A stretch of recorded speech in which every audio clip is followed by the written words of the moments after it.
नमस्कार, आप सभी का स्वागत है यूथ अध्ययन के चैनल पे। एक बार फिर से मैं आप सभी के बीच एचपी एलाइड के लिए एक नई वीडियो लेके आया हूँ, जिसका कि आज पार्ट 4 रहने वाला है। देखिए, पार्ट 4 का जो पहला क्वेश्चन है, हड़प नीति के साथ किसका नाम जुड़ा हुआ है। अगर मैं बात करता हूँ डॉक्ट्रिन ऑफ लैप्स की, डॉक्ट्रिन ऑफ लैप्स के साथ जो है वो लॉर्ड डलहौजी का नाम जुड़ा हुआ है। अगर बात करते हैं लॉर्ड डलहौजी की, तो लॉर्ड डलहौजी के कार्यकाल के दौरान और क्या क्या हुआ था। तो लॉर्ड डलहौजी के कार्यकाल के दौरान भारत में पहली रेलवे लाइन बिछाई गई थी। कहाँ से कहाँ तक ये बिछाई गई थी, तो मुंबई से ठाणे जो ये रेलवे लाइन बिछाई गई थी भारत में 1853 में ये बिछाई गई थी, और ये भी लॉर्ड डलहौजी कार्यकाल के समय ही बिछाई गई थी। और अगर मैं बात करता हूँ लॉर्ड डलहौजी की, देखिए एक चार्ल्स वुड डिस्पैच कमीशन, इसको 1854 में इंट्रोड्यूस किया गया था। चार्ल्स वुड डिस्पैच कमीशन को, ये भी लॉर्ड डलहौजी के कार्यकाल के दौरान ही जो है वो इंट्रोड्यूस किया गया था। और अगर मैं बात करता हूँ भारत के पहले गवर्नर जनरल, अक्सर ये क्वेश्चन पेपर में पूछ लिया जाता है कि भारत के पहले गवर्नर जनरल कौन है। तो भारत के पहले गवर्नर जनरल थे लॉर्ड विलियम बेंटिंग। देखिए, एलाइड के एग्जाम में अच्छे क्वेश्चन जो है वो पूछे जाएंगे। क्वेश्चन ये भी आ सकता है कि सती प्रथा के खिलाफ 1829 में रोक किसके द्वारा लगाई गई थी। तो ये भी लॉर्ड विलियम बेंटिंग के द्वारा लगाई गई थी। इन्होंने जो है इनका जो साथ दिया था वो राजा राम मोहन राय ने दिया था, और 1829 में सती प्रथा पर रोक लगा दी गई थी। लॉर्ड विलियम बेंटिंग जी का जो कार्यकाल था, भारत के पहले गवर्नर जनरल थे। इनका कार्यकाल 1828 से 1835 तक था। अगली क्वेश्चन की मैं बात करता हूँ, हर एक क्वेश्चन मोस्ट इंपॉर्टेंट रहने वाला है। सिंधु घाटी सभ्यता के निम्न में से किस तल से कांसे की नर्तकी की मूर्ति प्राप्त हुई है। देखिए, कांसे की जो नर्तकी की जो मूर्ति प्राप्त हुई है, जिसको हम कहेंगे made of bronze dancing girl, तो ये जो मिली है ये मोहनजोदड़ो से मिली है। मोहनजोदड़ो से जो है वो कांसे की नर्तकी की मूर्ति प्राप्त हुई है। देखिए, ये सिंधु घाटी सभ्यता का एक स्थल है मोहनजोदड़ो, जो कि पाकिस्तान में स्थित है, और ये सिंधु नदी के पास स्थित है। देखिए, अगर मैं बात करता हूँ मोहनजोदड़ो की, मोहनजोदड़ो की जो खोज है ये राखल दास बनर्जी, किसके द्वारा, राखल दास बनर्जी के द्वारा मोहनजोदड़ो की खोज 1922 में की गई थी। मोहनजोदड़ो से क्या क्या मिला था, तो मोहनजोदड़ो से दोस्तों एक तो मृतकों का टीला मिला था, विशाल स्नानागार भी मोहनजोदड़ो से मिला था, और कांसे की बनी जो नर्तकी की जो मूर्ति है ये भी मोहनजोदड़ो से ही मिली थी। इसके अलावा ऑप्शन में लोथल दिया है। लोथल की अगर मैं बात करता हूँ तो लोथल सिंधु घाटी सभ्यता के पतन का स्थल भी है। दूसरी बात, लोथल जो है वो वर्तमान में गुजरात में पड़ता है। और अगर मैं बात करता हूँ, ऑप्शन में दिया है हड़प्पा। हड़प्पा जो है वो पाकिस्तान में, और हड़प्पा की जो खोज है वो दयाराम राय बहादुर दयाराम साहनी जी के द्वारा की गई थी। ऑप्शन में कालीबंगा दिया है। कालीबंगा भी सिंधु घाटी सभ्यता का एक स्थल है, ये राजस्थान में स्थित है, जिसका अर्थ है काले रंग की चूड़ियाँ। एलाइड में इसके अर्थ भी आपसे पूछे जा सकते हैं। मोहनजोदड़ो हमारा हो गया है। इसके अलावा कुछ और भी सिंधु घाटी सभ्यता के स्थल है, जैसे धोलावीरा। धोलावीरा कहाँ पे है, धोलावीरा दोस्तों गुजरात में है। मोतीथल, मोतीथल भी सिंधु घाटी सभ्यता का स्थल है, कहाँ पे, हरियाणा में है। और राखीगढ़ी, राखीगढ़ी भी कहाँ पे, हरियाणा में। तो सारे के सारे आपको ये क्लियर हो गए होंगे। मिलाने को भी आपको आ सकते हैं कि मिलाइए कौन सा कहाँ पर है। तो ये मोस्ट इंपॉर्टेंट रहने वाले हैं सिंधु घाटी सभ्यता के स्थल भी। अगले क्वेश्चन की मैं यहाँ से बात करने वाला हूँ, निम्न में से कौन शेरे पंजाब के रूप में जाने जाता है।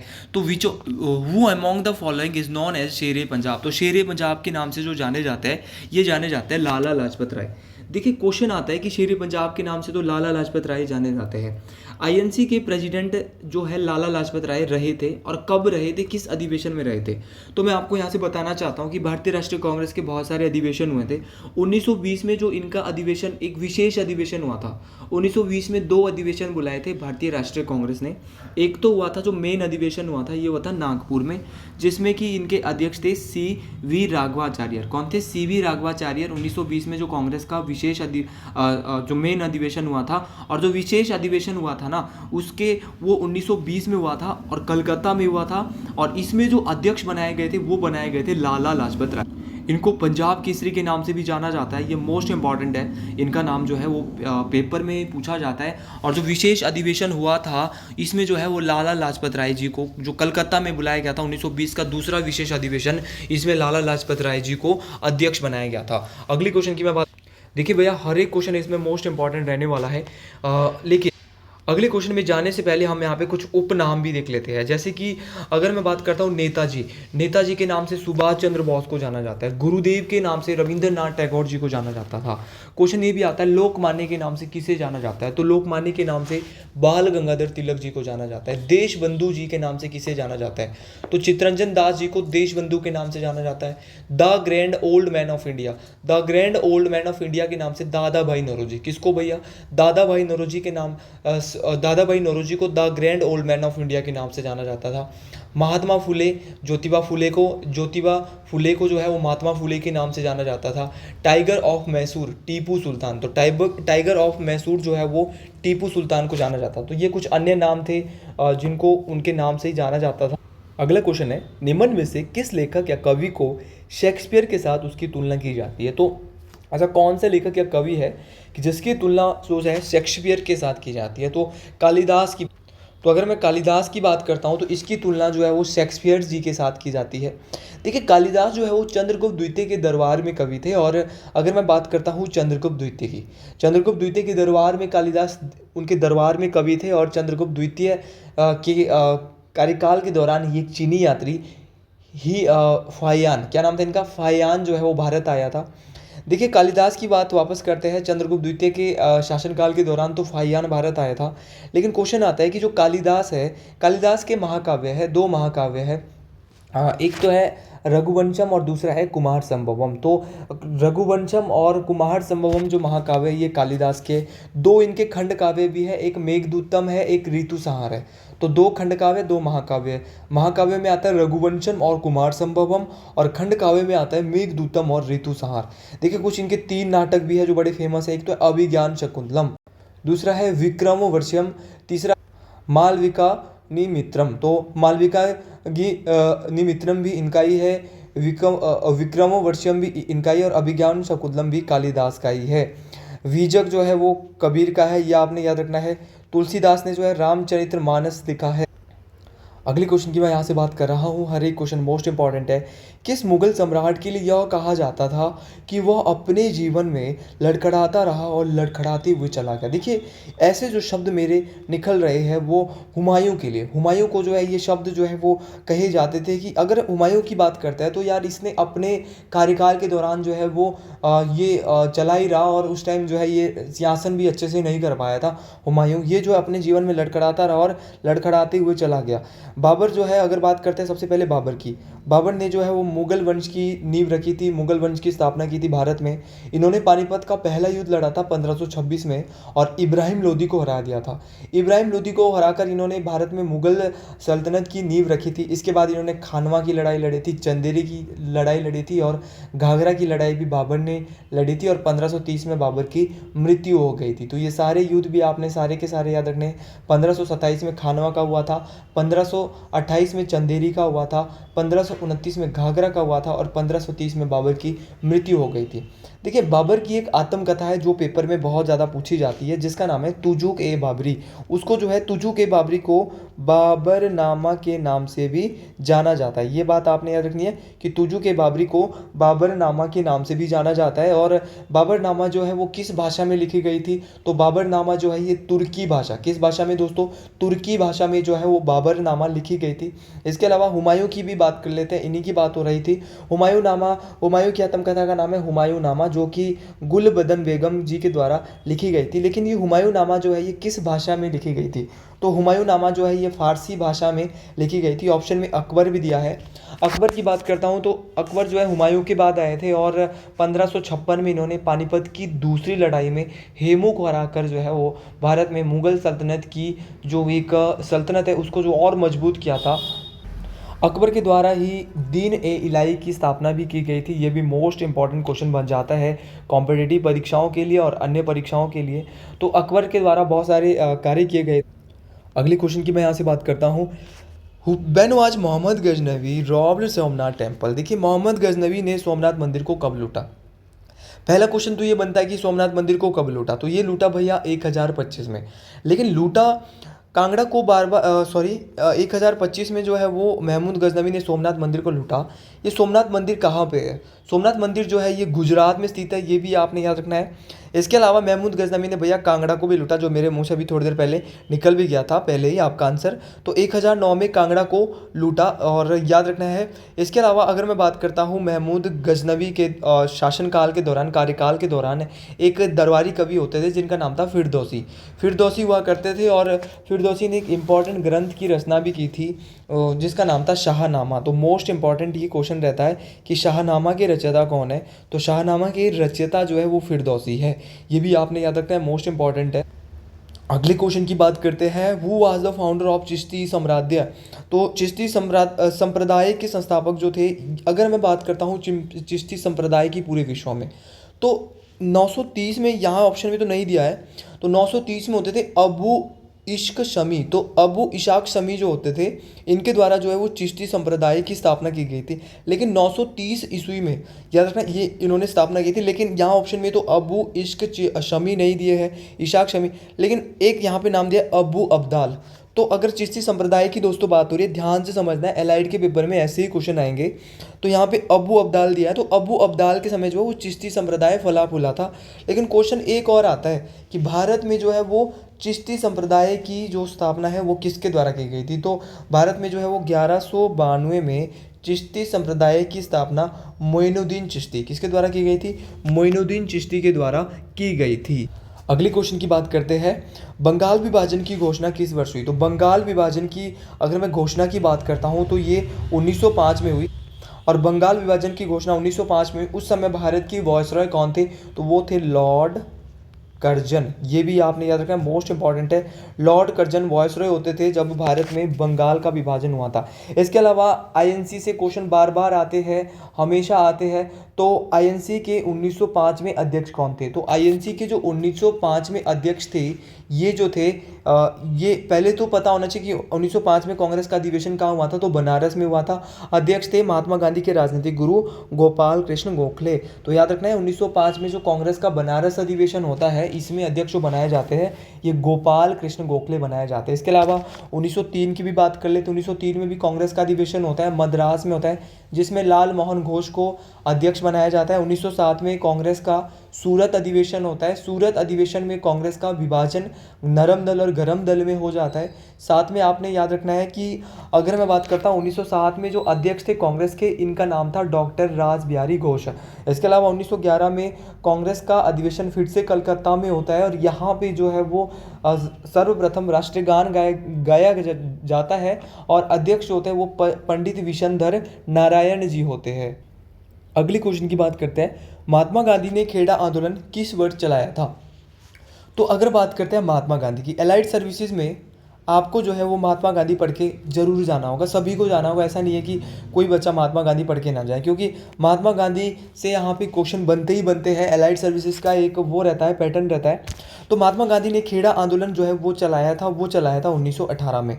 1918 में इनके द्वारा खेड़ा आंदोलन चलाया गया था। 1917 में इनके द्वारा चंपारण आंदोलन चलाया गया था। 18 में ही इन्होंने एक और आंदोलन चलाया था जिसका नाम था अहमदाबाद मजदूर मिल आंदोलन। तो अहमदाबाद मजदूर मिल आंदोलन 1918 में ही चलाया।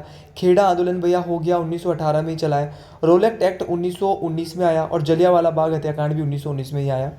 चोरा चोरी की घटना जो हुई थी ये 1922 में हुई थी, ये भी मोस्ट इंपॉर्टेंट है। इसके अलावा साइमन कमीशन जो है वो 1928 में, ये भी आपने याद रखना है। दांडी मार्च 1930 में, और याद रखना है दांडी मार्च 1930 में हुआ था, ये भी आपने याद रखना है। और दांडी मार्च की अगर मैं, इसका मार्च नाम क्यों है, तो ये क्योंकि ये दांडी मार्च जो है 12 मार्च से 6 अप्रैल तक चला था। याद रखना 12 मार्च 1930 से 6 अप्रैल 1930 तक चला था दांडी मार्च। तो दोनों बातें ये याद रखनी है, मोस्ट इंपॉर्टेंट है। और इसी के साथ ही उन्होंने नमक जो तोड़ा था, नमक कानून तोड़ा था पूरे भारत में दांडी मार्च के द्वारा। अगले क्वेश्चन की मैं यहाँ से बात कर रहा हूँ, who was the publisher and editor of Vande Mataram newspaper. एक वंदे मातरम समाचार पत्र जो था, इसके प्रकाशक और संपादक कौन थे। तो वंदे मातरम के जो प्रकाशक और संपादक जिसको मैं बोलूँगा वो थे अरविंद घोष। देखिए अरविंद घोष के द्वारा जो है वो वंदे मातरम समाचार पत्र को प्रकाशन किया गया था। इसके अलावा अल हिलाल एक न्यूज़पेपर आता है, इसके जो प्रकाशक या संपादक थे इनका नाम था अबुल कलाम आज़ाद। अबुल कलाम आज़ाद स्वतंत्र भारत के पहले शिक्षा मंत्री प्लस भारतीय राष्ट्रीय कांग्रेस के सबसे युवा अध्यक्ष भी थे। और कॉमनवेल्थ एक न्यूज़पेपर आता है, इसकी जो रचयिता अगर मैं कहूँ या संपादक कहूँ तो एनी बेसेंट जी थे। वंदे मातरम के हो गया है अरविंद घोष जी थे। मूक नायक बहुत इंपॉर्टेंट है, मूक नायक बहुत बार एलाइड में आया है। मूक नायक भीमराव अंबेडकर जी, संविधान के निर्माता भीमराव अंबेडकर जी, इनका एक न्यूज़पेपर था जिसका नाम मूक नायक था। केसरी और मराठा, केसरी और मराठा जो न्यूज़पेपर था वो बाल गंगाधर तिलक का था। इंडियन मिरर का जो थे वो थे देवेंद्र नाथ टैगोर। कौन थे? देवेंद्र नाथ टैगोर। और द ट्रिब्यून जो आजकल आज की डेट में भी हम सभी लोग पढ़ते हैं, द ट्रिब्यून जो है वो दयाल सिंह मजाठिया। कौन था? दयाल सिंह मजाठिया के द्वारा द ट्रिब्यून जो है वो निकाला गया था। महात्मा गांधी के बारे में बात हो ही रही है क्योंकि एलाइड सर्विसेज के लिए महात्मा गांधी मोस्ट इंपॉर्टेंट हो जाते हैं। महात्मा गांधी की अगर मैं बात करता हूँ तो महात्मा गांधी का था हरिजन, महात्मा गांधी का था इंडियन ओपिनियन, महात्मा गांधी का था नवजीवन और यंग इंडिया। एक बार फिर से सुनेंगे, हरिजन, यंग इंडियन और इंडियन ओपिनियन और नवजीवन, ये जो है सभी महात्मा गांधी के न्यूज़पेपर थे। अगले क्वेश्चन की मैं बात करता हूँ और अगला क्वेश्चन भी मोस्ट इंपॉर्टेंट रहता है कॉम्पिटिटिव परीक्षाओं के लिए। स्लोगन दिया है यहाँ पे, विजय विश्व तिरंगा प्यारा। क्वेश्चन बोल रहे हैं कि जो विजय विश्व तिरंगा प्यारा जो है ये किसके द्वारा, ये किसने ये नारा दिया था? तो ये गया था श्यामलाल गुप्ता पार्षद। देखिए ये वही श्यामलाल गुप्ता पार्षद है जिनके पेन नेम का जो नाम था, वो जिस पेन से लिखा करते थे उसका नाम था प्रसाद। प्रसाद जो है वो श्यामलाल गुप्ता जी का जो है वो एक वो भी था जिससे वो लिखते थे। और इनके कुछ स्लोगन्स में सबसे जो फेमस है वो यही है, विजय विश्व तिरंगा प्यारा। इसके अलावा और भी कुछ स्लोगन्स दिए थे, जैसे कि जवाहरलाल नेहरू ने दिया था, आराम हराम है, who lives if India dies. ये जो दिया था वो भारत के पहले प्रधानमंत्री ने 2 नारे दिए थे, who lives if India dies और आराम हराम है। और राम प्रसाद बिस्मिल के द्वारा भी यहाँ पे कौन सा दिया गया था, ये आप कमेंट बॉक्स में बताएंगे कि राम प्रसाद बिस्मिल ने, लेकिन जो है ये इनके द्वारा दिया गया था, सरफरोशी की तमन्ना अब हमारे दिल में है, ये दिया था। इसके अलावा महात्मा गांधी ने बोला था करो या मरो। देखिए इसके अलावा जो है वो दिल्ली चलो और तुम मुझे खून दो मैं तुम्हें आज़ादी दूंगा, और ये जो नारे दिए थे, और जय हिंद, इसके साथ जय हिंद भी जोड़ लेना है। दिल्ली चलो, तुम मुझे खून दो मैं तुम्हें आज़ादी दूंगा, और जय हिंद, ये जो स्लोगन दिए थे ये दिए गए थे सुभाष चंद्र बोस जी के द्वारा, जिनको नेताजी के नाम से भी जाना जाता है। महात्मा गांधी ने जो दिया था वो करो या मरो का दिया था, डू एंड डाई जिसको हम कहेंगे।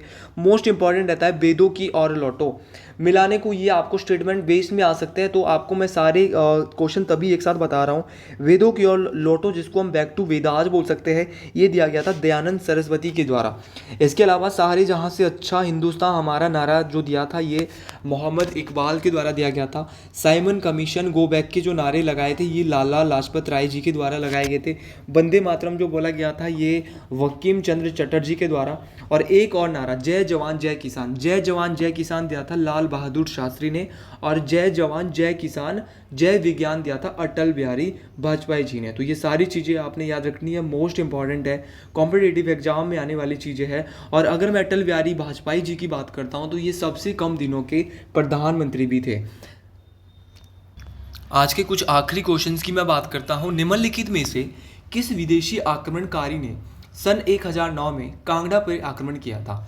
तो निम्नलिखित में से ऐसा कौन सा विदेशी आक्रमणकारी है? थोड़ी देर पहले ही मैं इसी सीरीज में आपको बता चुका हूँ पार्ट 4 में कि महमूद गजनवी के द्वारा कांगड़ा पे 1009 पे आक्रमण किया गया था। मैंने बताया था कि 1025 में सोमनाथ मंदिर में किया और 1009 में जो है वो कांगड़ा किले पे किया। कांगड़ा किले पे जब महमूद गजनवी के द्वारा आक्रमण किया जाता है तो कांगड़ा के राजा कौन थे? एलाइड में ऐसे क्वेश्चन जरूर पूछे जा सकते हैं।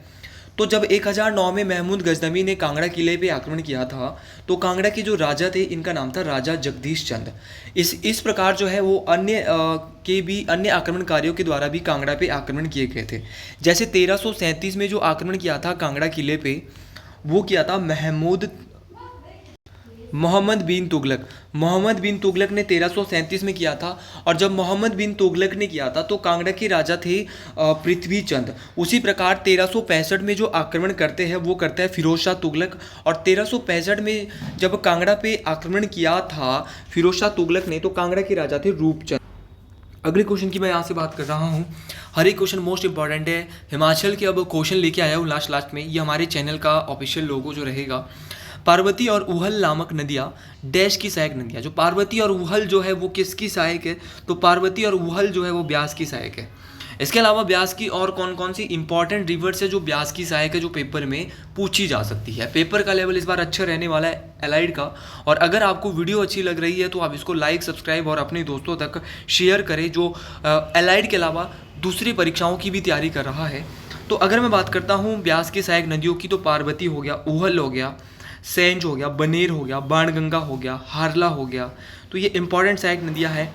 अगर मैं बात करता हूँ ब्यास की, तो ब्यास जो है वो रोहतांग दर्रे के समीप में कहीं से निकलती है और ब्यास नदी का जो वैदिक नाम है वो अर्ज्य है। चंद्रभागा ऑप्शन में दिया है, चंद्रा और भागा 2 नदियाँ हैं। आगे जाकर ये चिनाब नदी बनाती है, ये भी आपने याद रखना है। और ये वाटर डेंसिटी अगर मैं बात करूँ तो जल घनत्व के हिसाब से हिमाचल प्रदेश की सबसे बड़ी नदी है।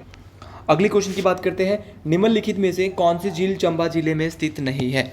देखिए चंबा जिले पे मणिमहेश झील चंबा में है, लामा झील चंबा में, महाकाली चंबा में, लेकिन कुंतुवियोग चंबा में नहीं है। चंबा में नहीं है तो भैया कहाँ पे है, तो चंबा में नहीं है तो कहाँ पे होगी, मंडी में। देखिए कुंतुवियोग झील जो है वो मंडी में है। मंडी की कुछ झीलें हम देख लेते हैं, क्योंकि चंबा की हमने देख लिया मणिमहेश, लामा और महाकाली। कुंतुवियोग मंडी में है। रिवालसर झील, रिवालसर झील की अगर बात करता हूँ, इसको तैरते हुए टापुओं की याद रखना है। एलाइड के परीक्षा अगर आप देने जा रहे हो तो एक्स्ट्रा क्वेश्चन आपको अपने माइंड में भरने पड़ेंगे, तभी आपका पेपर जो है, आपका जो प्री है वो क्लियर होने वाला है। तो रिवालसर झील को जो है वो तैरते हुए टापुओं की झील कहते हैं। पंडो झील जो है वो मंडी में है, पराशर झील मंडी में है, कुमारवा झील मंडी में है, कलासर झील मंडी में है, सुक्सर झील जो है वो भी मंडी में है। चंबा में जो है मणिमहेश झील भी हो गया, लामा झील चंबा में, महाकाली झील चंबा में है। इसके अलावा खजियार झील चंबा में आती है, घड़ासरू झील चंबा में है और चमेरा झील भी कहाँ पे है, चंबा में। क्योंकि मैं बहुत बार बता चुका हूँ कि चमेरा जल विद्युत, चमेरा 1, चमेरा 2, चमेरा 3 जल विद्युत परियोजना है जो कि चंबा जिले में स्थित है। और ये चमेरा जो जल विद्युत परियोजना है क्योंकि ये चंबा में है, और चंबा में कौन सी नदी बहती है, रावी नदी बहती है। अगले क्वेश्चन की मैं यहाँ से बात करता हूँ, वलय नामक उपजाऊ घाटी किस जिले में स्थित है। देखिए वलय की बात हो रही है, और वलय जो है वो हिमाचल प्रदेश की सबसे अधिक उपजाऊ घाटी है। ये भैया मंडी में है।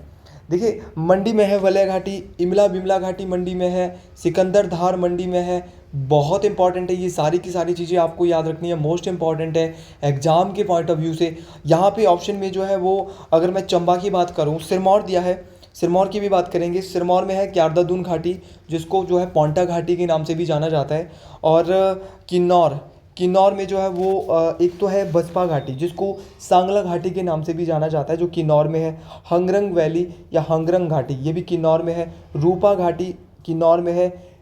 रीबा घाटी, जिसको अंगूरों की घाटी कहते हैं, ये भी किन्नौर में स्थित है। इसके अलावा शिमला में है एक पब्बर घाटी है, जिसको रोडू घाटी के नाम से भी जाना जाता है, ये मोस्ट इंपॉर्टेंट है।